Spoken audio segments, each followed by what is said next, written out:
బేబీజీ అమరావతి వెంచర్లో freedom from registration charges జనవరి 26 వరకు మాత్రమే. కాల్ 040-690-32244. ప్రస్తుతం మనతో పాటు లైవ్ కాల్ అందుబాటులో ఉన్నారు సీనియర్ నటి అలాగే బీజేపీ నేత అయినటువంటి కరాటే కళ్యాణి గారు. నిన్న కొంతమంది ఆమె మీద దాడికి యత్నించారు, అది కూడా పోలీసులు ఎదురుగా. అసలు ఏం జరిగింది, వాళ్ళెవరు, ఎందుకు ఆమె మీద దాడి చేశారు, ఇలా మొత్తం చర్చ నడుస్తుంది.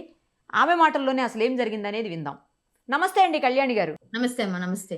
ఏం జరిగింది మొన్న ఈ మధ్యన మీరు కొంతమంది మీద ఈ ఏవైతే బెట్టింగ్ యాప్స్ లేకపోతే కంటిన్యూస్గా లాటరీలు అని అవన్నీ ఇవన్నీ చేసే వాటి మీద మీరు ఉద్యమం చేస్తున్నారు గత కొన్ని రోజులుగా. సో అందులో భాగంగానే ఈ దాడికి ప్రయత్నం చేశారా, లేకపోతే ఇది వేరే ఏదన్నానా, ఏంటి అసలు ఏం జరిగింది చెప్పండి. నేను 14వ తారీఖు రాత్రి 13వ తారీఖు రాత్రి నేను బెట్టింగ్ యాప్స్ మూసేశారు అనుకున్నాం, కానీ ఈ లాటరీ ఇన్లీగల్ లాటరీ దందా ఒకటి తెర తీశారు. మొత్తం ఇన్ఫ్లుయెన్సర్స్ అని మన ఇన్స్టాగ్రామ్ లో ఉంటారు, వీళ్ళంతా లక్షల్లో ఉన్నారు వీళ్ళ ఫాలోవర్స్. ఓకే, వాళ్ళు ఏం చేస్తున్నారంటే గివ్ అవే ఇస్తున్నాం మీకు ఫాలోవర్స్ కి. గివ్ అవే అని చెప్పేసి, గివ్ అవే అంటే ఏంటి, వీళ్ళ చేతిలోంచి వచ్చే డబ్బుల్లోంచి తీసి ఏదైనా ఖర్చు పెట్టి వాళ్ళ ఇంటికి లేదా అడ్రస్లు తీసుకొని ఏమైనా పార్సిల్ చేస్తే అది గివ్ అవే అంటారు. అంతేగాని వీళ్ళ దగ్గర నుంచి మళ్ళీ 400 రూపాయలు ఇవ్వండి, 399, 299, 199 ఇలాంటి పెట్టి దాన్ని ఒక క్యూఆర్ కోడ్లు పెట్టి దాన్ని ప్రచారాలు చేస్తున్నారు. వాళ్ళ ఫాలోవర్స్ లోంచి వాళ్ళందరూ ఒక 20-30 వేల మంది వచ్చినా కూడా, మొన్న బెంజ్ కార్ ఏదో పెట్టారు, బెంజ్ కార్ కి 13 లక్షలు ఎంతో అయింది బెంజ్ కార్ అట. వీళ్ళకి వచ్చింది 20 లక్షల పై చిలుకు. అంటే మినిమం 7-8 లక్షలు వీళ్ళు వేసేసుకుంటున్నారు. అంటే సెకండ్ హ్యాండ్ కొంటున్నారు, కొని ఇట్లాంటివన్నీ పనులు చేస్తా ఉన్నారనమాట. ఈ సెకండ్ హ్యాండ్ ఏవైతే పనులు ఉన్నాయో ఇలాంటివి చేస్తూ వీళ్ళు చేస్తున్న 399 అని అదని ఇదని పెట్టడం నా దృష్టికి వచ్చింది. మా పిల్లలు కూడా కొంతమంది తెలిసిన, మాతో పాటు ఈ ధర్మం కోసం పనిచేసే పిల్లలు కొంతమంది వేశారు. ఇది ఎక్కడ చూశారు అంటే, ఎక్కడంటే మన తిరుమల తిరుపతి దేవస్థానంలో స్వామివారి మీద ఒట్టు పెట్టి, మరి స్వామివారి మీద ఒట్టు పెట్టి ఇమ్మీడియట్ గా వాళ్ళు చేస్తున్నారు ఈ దందా.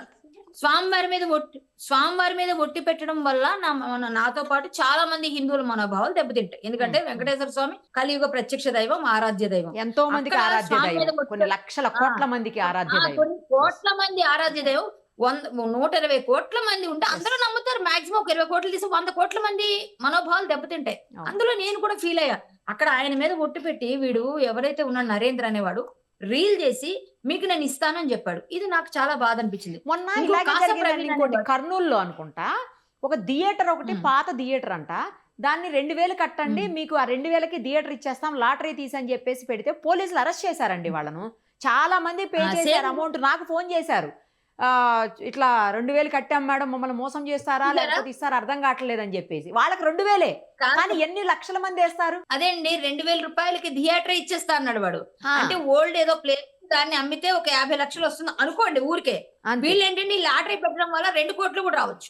సో అది ప్లాన్ చేశారు. కరెక్ట్, అలాంటి ప్లాన్లు అన్నమాట ఇవన్నీ. ఇంకొకటి ఏంటంటే, ఈ కాసా ప్రవీణ్ అనేవాడు బల్కంపేట ఎల్లం గుడిలో చేశాడు. వాళ్ళ తాలూకు మనుషులు నాకు ఫోన్ చేసి, మీరెందుకు ఫేక్ గా మా మీద పెట్టారు, మేము ఇట్లా చేయలేదు కదా, మేము అసలు కాదు, నరేంద్ర చేశాడు తిరుపతిలో, మేము చేయలేదు అన్నారు. సరే మీరు అందులో చేయకపోయినా వేరే దగ్గర చేశారు, బల్కంపేట ఎల్లం గుడిలో చేశారు. ఇదంతా నేను ఖచ్చితంగా మిమ్మల్ని అందరినీ నేను వదలను అని చెప్పేసి చెప్పాను. బల్కంపేట ఎల్లమ్మ కూడా చాలా మందికి ఆరాధ్య దేవత అండి ఆవిడ.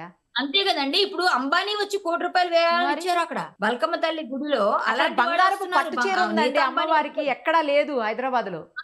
మరి అంత ప్రెస్టీజియస్ గుడుల్లో మీరు వెళ్ళి హిందువులతో మనోభావాలు దెబ్బతీసే విధంగా పనులు చేస్తూ, హిందూ వాళ్ళందరినీ టార్గెట్ చేస్తూ, చిన్న చిన్న వ్యాపారస్తులు.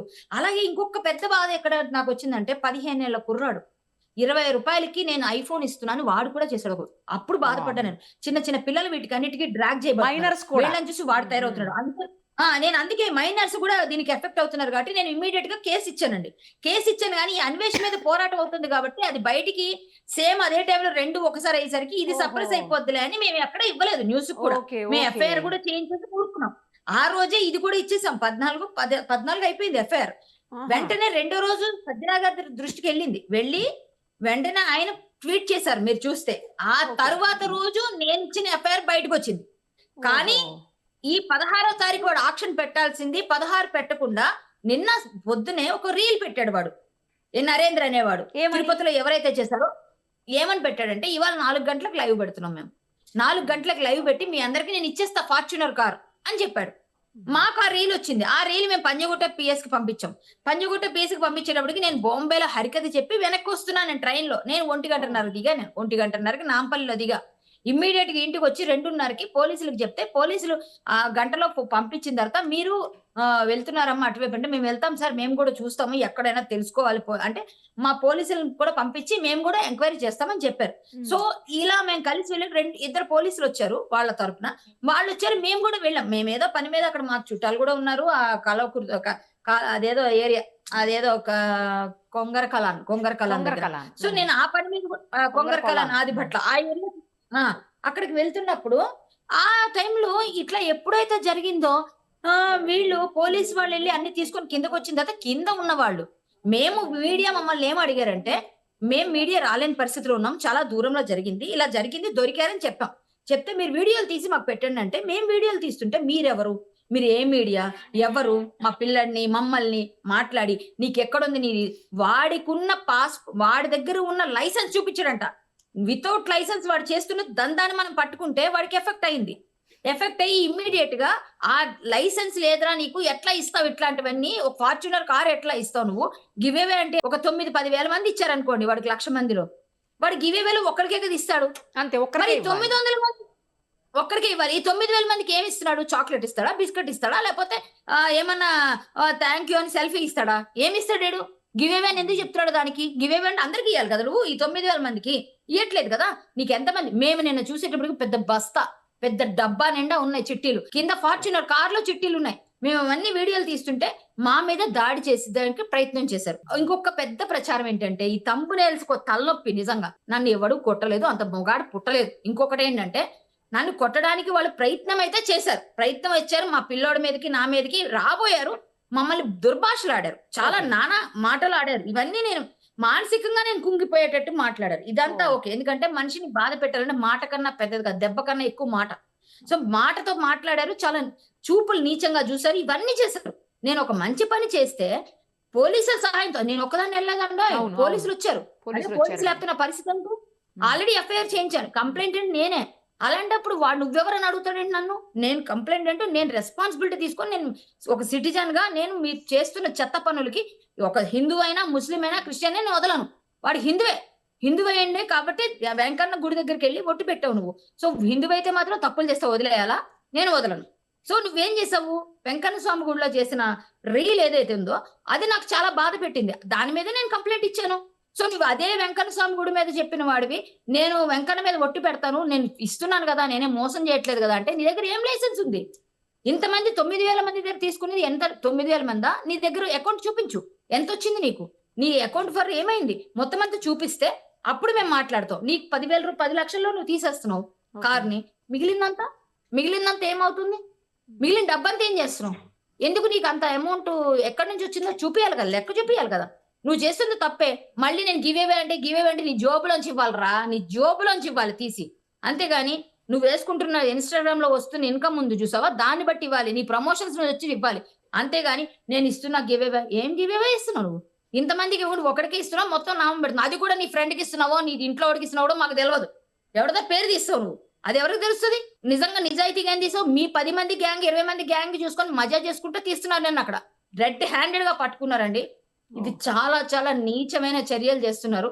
నేనైతే మాత్రం వదిలేది లేదు. వీళ్ళందరినీ మొత్తం వీళ్ళు 100ల్లో ఉన్నారు, ఒక్కళ్ళు కాదు, ఇద్దరు కాదు, ఇద్దరు పేర్లే తీసుకున్నారు పోలీసు వాళ్ళు. ఎంక్వైరీలో అందరిని యాడ్ చేస్తామన్నారు, కానీ వీళ్ళిద్దరు గుళ్ళలో చేశారు కాబట్టి వాళ్ళిద్దరు పేర్లు పెట్టాం. ఎవరు? కాసా ప్రవీణ్ బల్కంపేట ఎల్లంలో చేస్తాడు, వీడు నరేంద్ర అనేవాడు తిరుపతిలో చేశాడు. వీళ్ళిద్దరు పేర్లు పెట్టాం. ఇంకా 100ల్లో ఉన్నారు. బైకులు, ప్లాట్లు, ఫ్లాట్లు, మిక్సీలు, ఫ్రిడ్జ్లు, అసలు అవసరమైతే మనుషులు కూడా పెట్టేస్తారు వీళ్ళు. ఇంకా అవసరమైతే ఆడెవడో మీరు చెప్పారుగా, మీరెవరో ఇంకా థియేటర్ పెట్టాడు అంటున్నాడు కదా, సినిమా థియేటర్ పెట్టాడు. ఇంకా మనుషులు నా పిల్లలు నాకు భారంగా ఉంది, నా కూతురు నాకు భారంగా ఉంది, నా కొడుకు నాకు భారంగా ఉన్నాడు, ఇదిగో నేను వీళ్ళని అమ్ముతున్నాను. ఎక్కడో ఏదో చదివేవాళ్ళం కథల్లో బానిసలుగా అమ్మేవారని. ఇప్పుడు అట్లాంటివి కూడా చేస్తారేమో. ఇప్పుడు ఈ ఊర్లో ఉందండి హైదరాబాద్ లో ఇది ఇన్ఫ్లుయెన్సర్స్. ఇప్పుడు కానీ కట్టడి చెబితే వైజాగ్, విజయనగరం, బాంబే, మద్రాస్, మరి ఇంకెక్కడ అవ్వదు? అన్ని రాష్ట్రాలు, అన్ని దేశాలు, అన్నిట్లో స్టార్ట్ చేస్తాం. అందుకే నేను గట్టిగా పట్టుకొని నేను 14వ తారీఖు చేయించాను ఎఫ్ఐఆర్. సజ్జనార్ గారు ట్వీట్ చేసిన తర్వాత నా ఎఫ్ఐఆర్ బయటకు వచ్చింది. బయటకు వచ్చిన తర్వాత కూడా నిన్న వెళ్ళాను. నేను ఆదిబట్లో 15 మంది పైన 20 మంది పైన గ్రూప్ ఆఫ్ పీపుల్ మీద నేను ఇచ్చాను. అసలు నేను తప్పు చేశాను ఏంటంటే బిఎన్ఎస్ యాక్ట్ ప్రకారంగా ఎవరైనా ఎవిడెన్స్ కలెక్ట్ చేయొచ్చు. నేను రైట్ గానే చేశాను. నా రైట్ నేను ఉపయోగించుకున్నా. నేను ఎందుకు చేయకూడదు? నేను కంప్లైంట్ నా కొడుకు కాదు, చిన్న పిల్లోడైనా సరే అక్కడ తప్పు జరుగుతున్నప్పుడు తీస్తాను. నువ్వు ఇన్లీగల్ తప్పు తీస్తే మీకు ఎక్కడ లేని ప్రాబ్లమ్స్ వచ్చేసాయి, నా మీద రివర్స్ అయిపోయారు. అంటే వాడికి ఎంతమంది మాఫియా సపోర్ట్ ఉందండి? 30 మంది మాఫియా సపోర్టా? ఒక ఆడపిల్లను కూర్చొని ఉంటే నేను అడుగుతుంటే నా మీద రివర్స్ అయ్యారు. కొట్టలేదు నన్ను ఎవడు, కొట్టేంత ధైర్యం చేస్తే కుమ్మేసి వచ్చేస్తాను. నా సంగతి తెలియదు. మాటలు అంటే బాధపడే విధంగా ఉన్న మాటలు అవన్నీ చాలా పెయిన్ వచ్చింది. కాకపోతే వాడి మీద తీయడానికి వచ్చారు, అప్పుడే నేను వెళ్ళి అడ్డుకున్నా. సో అది పెద్దది అవ్వలేదు, పోలీస్ వారు ఉన్నారు కాబట్టి. కానీ ఆదిపట్ల పిఎస్ వాళ్ళు వచ్చే వరకు నేను వెళ్ళనని అక్కడ కూర్చుంటే అప్పుడు పిఎస్ వాళ్ళు వచ్చి వాళ్ళందరిని తీసుకెళ్తామని చెప్పి అప్పుడు పిఎస్ లో నేను కంప్లైంట్ ఇస్తే మా లాయర్ గారు డ్రాఫ్ట్ చేశారు, మేము ఇచ్చేసాం. కంప్లైంట్ తీసుకున్నారు. ఇప్పుడు వచ్చింది నాకు మెసేజ్ కూడా, అది రిజిస్టర్ అవుతుంది, అది ఎఫ్ఐఆర్ ఇంకా అవ్వలేదు. అది కూడా ఇక్కడ ఈ కేసులో కూడా వాళ్ళని రిమాండ్ చేస్తారో లేదో తెలీదు. ఆల్రెడీ నిన్నే సీజ్ చేశారు కారు, మనుషులను కూడా తీసుకొచ్చారు. సో మన గట్టిగా సజ్జనార్ గారికి ఒకటే అడుగుతున్నా, సార్ మీరు ఎలాగో బెట్టింగ్ యాప్ల మీద ఫైట్ చేశారో, మోడీ గారేమో ఇంకా మిగిలిన యాప్లు కూడా నిన్న తొలగిస్తుంటే, ఇంత ఫైట్ చేస్తుంటే వీళ్ళంతా కలిసి ఇక్కడ లోకల్ గా వాళ్ళకి నచ్చినట్టుగా వాళ్ళు లాటరీస్ అని ఇలాంటి వాటి కొత్త తెరలు అంటే ఇన్ఫ్లుయెన్సర్స్ అయితే ఏది పడితే చేసాం. మొత్తానికి వాడు ఇన్స్టాగ్రామ్ లో కదా, ఇన్స్టాగ్రామ్ బ్యాన్ చేస్తే దరిద్రం పోతుంది. ఫస్ట్ ఇన్స్టాగ్రామ్ లోనే దరిద్రాలన్నీ. ఈ అమ్మాయిలు ఇష్టం వచ్చినట్టు బట్టలు ఇప్పి తిరుగుతారు, వాళ్ళు ఇష్టం వచ్చినట్టు అన్ని చూపిస్తా ఉంటారు, వీళ్ళేమో సొల్లు గారిస్తూ ఉంటారు, ఎవరికి నచ్చినట్టు ఆడు పెడతా ఉంటాడు. అవన్నీ అడిగితేమో నీకేం పని, మా బట్టలు మా ఇష్టం మా ఒళ్ళు అంటారు వీళ్ళు. ఎవరు అడిగితే వాళ్ళ మీద కేసులు పెడతారు, ఎవరు అడిగితే వాళ్ళ మీద చేస్తారు. ఇవన్నీ మొత్తం ఈ దరిద్రాలన్నా ఇన్స్టాగ్రామ్ వల్లే. ఆ టిక్ టాక్ బ్యాన్ చేసినట్టు దీన్ని కూడా బ్యాన్ చేసి పడదొప్పితే సరిపోతుంది. నిజంగా అంత కోపం వచ్చేస్తుందా నిజంగా అండి. నేను ఒకటి మాత్రం నేను చెప్తున్నాను నిరుపమ గారు, నా మీద చెయ్యాలంటే అడిగి చాలా గట్స్ ఉండాలి, అంత లేదు అడివ్వడు. పోనీ ఎవరి దగ్గర వీడియోలు ఉంటే నన్ను కొట్టినట్టు తిట్టినట్టు చూపించమన్నట్టు నేను అందులో గొడవపడుతున్నట్టే ఉంది తప్పించి ఎక్కడ కొడుతున్న ఈ విజువల్స్ ఏం లేవు. మరి దండం పెడతా, తమ్మునేసి పిచ్చి పిచ్చిగా పెట్టకండి బాబు. నా ఊర్ల నుంచి ఫోన్లు చేసి నన్ను చంపేస్తున్నాను, వే హాస్పిటల్ ఉన్నాను ఎలాగున్నాడు, నాకేం కాలేదురా బాబు. ఇప్పుడు నేను వీడియో రిలీజ్ చేయాలి. ఇప్పుడు నాకు పర్సనల్ గా నా దానిలో ఎట్లాంటి పరిస్థితి ఉందంటే అసలు నాకేం కాలేదన్నా కూడా ఇంటర్వ్యూ ఎవడు. నేను దున్న పొదలో ఉన్నాను చూడండి, దుఃఖలా ఉన్నారని చెప్పాలి మిమ్మల్ని. దుఃఖలా ఉన్నాను నేను, చూసారా? నేను ఎప్పుడు ఇలాగే దుఃఖలాగే ఉంటాను, నాకేం టెన్షన్ లేదు. నేను ఎవరైనా నలుగురిని కొట్టొస్తారా, నేను ఎవరితో కొట్టించుకోను. మహా అయితే 2 పీకే వస్తా. ఒకటి కొడితే నేను 10 కొడతా కన్ఫర్మ్ గా. ఒక్కటన్నా దెబ్బ తింటే 10 నేను కొట్టేస్తా ముందే. అంత స్ట్రాంగ్ నేను. మానసికంగా కొంచెం మాట్లాడితే ఎవరికైనా పెయిన్ వస్తుంది. అది కొంచెం వీక్ అవ్వాల్సి వచ్చిన పరిస్థితి. మాట్లాడా, ఆ పిల్లడు బాధపడ్డాడని, మీ నాన్నేడా ఇట్లాంటి మాట్లాడకూడదు. ఓకే నేను చేసుకోకపోతే నీకేంద్రా బాధ, నాకు మొగుడు లేడు, ఏం నీ ప్రాబ్లం, నీకేం ప్రాబ్లం, ఇలాంటి కొంచెం పెయిన్ వస్తాయి కదా. నీకేం ప్రాబ్లం, లేకపోతే నేను ఇప్పుడు ఎవరినో చూసుకొని చేసుకోండి, నీకేంట్రా నష్టం, నీకేంట్రా సుఖం, ఇవన్నీ ఉంటాయి కదా. ఏదైనా నీకేం పని, నాది కదా, నా ఇష్టం కదా, నా లైఫ్ కదా. పోనీ అది నా పర్సనల్ ఎందుకు? నేను చేసిన పని నువ్వు అప్రిషియేట్ చేస్తే చెయ్యి, లేకపోతే దాని గురించి ఫైట్ చేయి, అంతవరకే. నన్ను కొట్టేశారు, కింద పడి కొట్టుకుని దొరుకుతున్నారు, లేకపోతే పొట్టుగా కొట్టారు. ఎక్కడ కొట్టారు, ఎవరు కొట్టారు, ఎవరు మాట్లాడారు? నేను చేసిన పని ఏంటి? ఒక బెట్టింగ్ మాఫియాని డైరెక్ట్ లైవ్ లో పట్టించి వాడే తప్పు చేశాడు. లైవ్ పెడుతున్నా అన్నాడు, మాకు దొరికింది ఆ వీడియో. మేము ఆ ట్రాకింగ్ లో ఉంచబట్టి వాడు దొరికింది మాకు. వాడే పెట్టుకున్నాడు. ప్లస్ వాడు ఎంత తెలివైనడంటే 4 గంటలకు లైవ్, అది ఎక్కడ ఏదో ఊరు చెప్పాడు, అదే ఊరమ్మా, చాలా మన సూర్యాపేట వెళ్తుంటే వస్తుంది, ఆ ఊరు పేరు చెప్పాడు. ఆ ఊరు పేరు చెప్పి అక్కడ మేము పెడుతున్నాము, మేము అందరం కలిసి మేము అక్కడ పెడతాం, మీరు అందరూ 4 o'clock లైవ్ చూడండి అని చెప్పాడు. మనల్ని మిస్లీడ్ చేయాలని. వీళ్ళు చూస్తారు, వీళ్ళు వెళ్ళిపోతే అటు వెళ్ళిపోతారని. వీడు ఫోన్లు ఆఫ్ చేసి పెట్టండి ఎవడైతే నరేంద్ర ఉన్నాడు. కానీ ఆడు పక్కన ఒక జుట్లోడు ఉన్నాడు. ఆ జుట్లోడు నెంబర్ వీళ్ళు సంపాదించుకున్నారు మా తమ్ముళ్ళు. ఆ నెంబర్ ని ట్రాకింగ్ చేసాం. ఆ నెంబర్ ట్రాకింగ్ చేస్తే వాడు లైవ్ లో ఉన్నాడా లేదా చూసాం. లైవ్ లో ఉన్నాడు, మరి ఆ నెంబర్ ఆన్ లో ఉంది. సో వాడి ద్వారా వీడు దొరికేశాడు. వాడు ఎంత నేరస్తుడైనా, ఎంత తెలివైనోడైనా ఒక చిన్న పొరపాటు చేస్తాడు ఎక్కడో దగ్గర. అదే పని చేశాడు. నేను దొరికాడు, లైవ్ లో దొరికారండి. వాళ్ళనైతే వదలం. ఇలాంటి వాళ్ళు 100ల్లో ఉన్నారు. ఒకటి చిన్న చిన్న వ్యాపారస్తులు, వాడికి 200లే కదా, కారు వస్తుందేమో, లేకపోతే బండి వస్తుందేమో, బైక్ వస్తుందేమో, ఏదో ఒకటి వస్తుందేమో అని వాడు. ఎవరెవరో చిన్న ఆటోలు వేసుకునేవాళ్ళు, ఒక 200-300 పోతే పోయిందిలే, నాది ఒక రైడ్ పోయింది అనుకుంటాను వాడు. ఇలాంటి వాళ్ళందరూ కింద కామెంట్లు చూడండి. వాడు కూడా పెట్టాడు. నేనేం అక్కడ గొడవ పడినా ఆడు పెడితే నా 400 గోవిందా, నా 1200 గోవిందా, నా ఇంట్లో 4 ఎదురు కట్టాం, ఇవే పెడుతున్నారు ఆవిడ కింద. శ్రద్ధాంజలి నా 400కి ఇట్లాంటి కామెంట్లు పెడుతున్నారు. సో ఎంత పరిస్థితిలో ఉన్నామంటే మనం ఇలాంటివి అరికట్టకపోతే చాలా పెద్దగా అవుతాయని నేనైతే నా ప్రయత్నం నేను చేసి డైరెక్ట్ గా పోలీసులకు కంప్లైంట్ ఇవ్వడంతో పాటు వాళ్ళని పట్టుకోవడంలో క్లియర్ సహకారం చేసి మేము చేసామండి. పోలీసులు తప్ప ఇక్కడ ఎక్కడా లేదు. పోలీసులు పక్కనే ఉన్నా ఇద్దరు ఉన్నప్పుడు 30 మందిని కంట్రోల్ చేయలేరు ఎవరు. అవును. వాళ్ళ మీద పడిపోతా ఉంటే ఎవరికైనా ఇబ్బంది. సో వాళ్ళని అరెస్ట్ చేసి తీసుకొచ్చేద్దామనే ఉద్దేశం తప్ప వేరే ఏం లేదు. వీళ్ళంతా కలిసి వాడి తాలూకు మాఫియా అంతా మా మీద ఎగబడ్డారు. ఓకే. సో వాళ్ళని వదలం. ఎట్టి పరిస్థితుల్లో వాళ్ళకి కూడా కేసు అయింది ఆదిబట్టలో. నేనైతే మాత్రం చాలా స్ట్రాంగ్ గా ఉన్నాను. ఏం టెన్షన్ లేదు. ఇలాంటి వాళ్ళ మీద కీప్ ఆన్ నేను అంటే ఫైట్ చేస్తూనే ఉంటాను. నేను ఫైట్ చేస్తుంటా. నన్ను ఎవరు ఎన్ని అనుకున్నా నాకు అవసరం లేదు. నేను చేయాల్సింది నా ధర్మాన్ని నేను నిర్వర్తిస్తా. ఇంతే. రైట్ అండి. I'm a fighter. True fighter. అంతే. రైట్ అండి. Yes. Thank you so much. Suman టీవీలో మీ పర్సనల్ అండ్ బిజినెస్ ప్రమోషన్స్ కోసం కింది నెంబర్కి కాంటాక్ట్ చేయండి.